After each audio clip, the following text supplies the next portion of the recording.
తమ 100 రోజుల పాలనలో ఎలాంటి పార్టీ ఫిరాయింపులను ప్రోత్సహించలేదన్నారు సీఎం రేవంత్ రెడ్డి. అయితే ప్రభుత్వాన్ని కూల్చుతామంటే చూస్తూ ఊరుకోమని హెచ్చరించారు. ఎన్నికల నగార మోగడంతో తన రాజకీయ రూపం చూపిస్తానని అన్నారు రేవంత్. కేసీఆర్ నుంచి మొదలు పెడితే కడియం శ్రీహరి గారు లాంటి వాళ్ళు కూడా ఈ ప్రభుత్వం 3 నెలలే ఉండదని, డాక్టర్ లక్ష్మణ్ గారు కూడా ఈ ప్రభుత్వం ఎన్నికలు అయిపోయిన ఎంబడే మా ఆపరేషన్ మొదలు పెడతామని, ఇది దేనికి సంకేతము? ఈ 100 రోజుల్లో ఎక్కడైనా ఏదైనా ఫిరాయింపులు కానీ లేకపోతే రాజకీయంగా వేరే రకమైన ప్రయత్నం మేము ఎక్కడైనా చేసినామా? ఈరోజు వాళ్ళిద్దరూ ఒకే లైన్లో మాట్లాడుతున్నారు ఈ ప్రభుత్వాన్ని పడగొడతామని.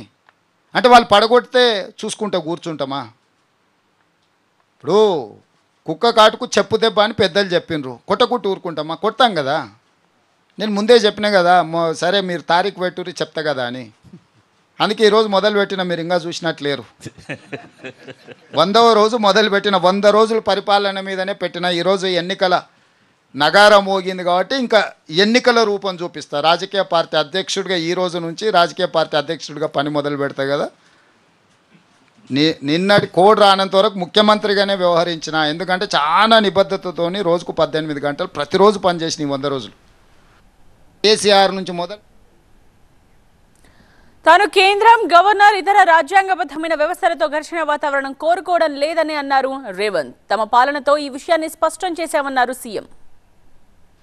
ఒకటొక్కటిగా పరిష్కరించుకుంటూ ప్రాధాన్యత క్రమాన్ని నిర్ణయించుకుంటూ కేంద్ర ప్రభుత్వంతో చిల్లర తగాదాలకు గిల్లి కజ్జాలకు పోకుండా రాష్ట్ర కేంద్ర ప్రభుత్వాల యొక్క సత్సంబంధాలను కొనసాగిస్తూ వాళ్ళ బాధ్యతను వాళ్ళకు గుర్తు చేస్తూ మన హక్కులను మనం కాపాడుకుంటూ ముందుకెళ్లే ప్రయత్నం చేసినాం. గవర్నర్ వ్యవస్థతో కూడా ఒక సామరస్యపూర్వకమైన విధానాలను కొనసాగించి రాజ్యాంగబద్ధ సంస్థలతో, అది హైకోర్టు కావచ్చు, గవర్నర్ వ్యవస్థ కావచ్చు, కేంద్ర ప్రభుత్వం కావచ్చు, ఈ సంస్థలన్నిటితోని, ఎన్నికల అధికారులతోని కావచ్చు, ఈ సంస్థలన్నిటితోని ఒక మంచి సాంప్రదాయాన్ని, ఒక మంచి విధానాన్ని తీసుకొచ్చి మా ప్రభుత్వం పరిపాలన అందించే విధంగా ఒక పారదర్శకమైన పరిపాలన, ప్రజలకు ఉపయోగపడే విధానాలతోని మేము ముందుకెళ్తున్నాము.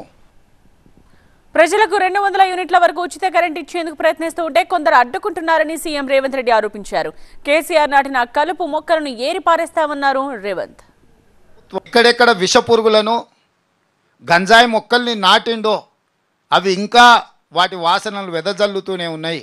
తెలంగాణ ఎలక్ట్రిసిటీ రెగ్యులేటరీ కమిషన్ నిన్న మాకు నోటీస్ ఇచ్చింది.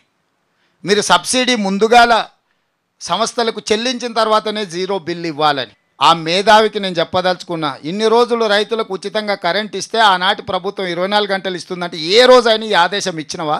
0 బిల్లు, 200 యూనిట్లు ఉచితంగా పేదల ఇండ్ల కరెంట్ ఇస్తుంటే కుట్రదారులు ఫామ్ హౌస్లో ఉండి కనుసైగలు చేస్తే కొంతమంది తెలివితేటలు ప్రదర్శిస్తారు. మీరు అడ్డుపడ్డా అడ్డం తొలగించుకొని అవసరమైతే అడ్డంగా మీద ఎక్కించి ఆయన ముందుకెళ్ళి పేదలకు 0 బిల్లు పథకాన్ని అమలు చేస్తామని చెప్పి మీ ద్వారా నేను చెప్పదలుచుకున్నాను.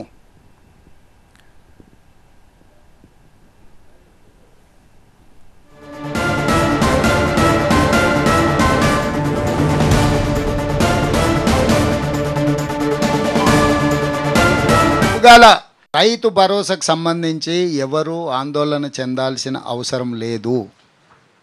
గతంలో కొనసాగిస్తున్న రైతు బంధును ఇప్పటి వరకు 5 ఎకరాల వరకు ఉన్న రైతులకు దాదాపుగా 62 లక్షల మందికి రైతు బంధు వాళ్ళ ఖాతాలో పడ్డది. భవిష్యత్తులో రైతు భరోసా పథకము గుట్టలకు, చెట్లకు, రోడ్లో పోయిన భూములకు, లేఅవుట్లై బంగ్లాలు కట్టిన ప్రాంతాలకు ఇవ్వబడవు. అట్లాంటి వాటిని అన్నిటిని కూడా సర్వే చేసి వాటిని తొలగిస్తాము. అందుకే గ్రామాలలో రైతు బంధు అడిగే వాళ్ళను అప్లికేషన్ పెట్టుకోమన్నాము. ప్రభుత్వం ఇచ్చే ఏ సంక్షేమ పథకానికైనా అర్హులు అప్లికేషన్ పెట్టుకోవాలి. అప్లికేషన్ పెట్టుకున్న వాటిని స్క్రూటినీ చేసి వాళ్ళందరికీ, కొత్త వాళ్ళు పెట్టుకోవచ్చు, వచ్చే వాళ్ళు పెట్టుకోవచ్చు, వచ్చే వాళ్ళు పెట్టుకోకపోయినా మా దగ్గర డేటా ఉంది, అది వెరిఫై చేస్తాం. వచ్చే వాళ్ళు పెట్టుకోలేదు కాబట్టి మాకు రాదని అనుకోవాల్సిన పని లేదు. ఇప్పుడు ఎవరైతే 68 లక్షల మంది రైతు బంధు లబ్ధిదారులు ఉన్నారో డేటా మొత్తం మా దగ్గర ఉంది. అందులో ఎవరైనా అనర్హులు ఉంటే వాటిని విశ్లేషిస్తాం. అంటే ఆల్రెడీ అమ్మేసుకొని లేఅవుట్లు అయిపోయి కాలనీలు వచ్చిన వాళ్ళు కూడా నాకు తెలిసిన బంధువులు చాలామంది ఉన్నారు. 30 ఏళ్ల క్రితం అవి లేఅవుట్ అయ్యి అమ్మిపోయిన పెద్ద పెద్ద బంగ్లాలు వచ్చిన, అపార్ట్మెంట్స్ కూడా వచ్చినాయి. కానీ ల్యాండ్ యూసేజ్ మారకపోవడం వల్ల, అంటే నాన్ అగ్రికల్చర్ ల్యాండ్ కన్వర్ట్ కాకపోవడం వల్ల అగ్రికల్చర్ ల్యాండ్ కింద వాళ్ళ పేరు మీదనే వస్తుంది, వాళ్ళకి లక్షల రూపాయలు వాళ్ళ ఖాతాలో పడుతున్నాయి.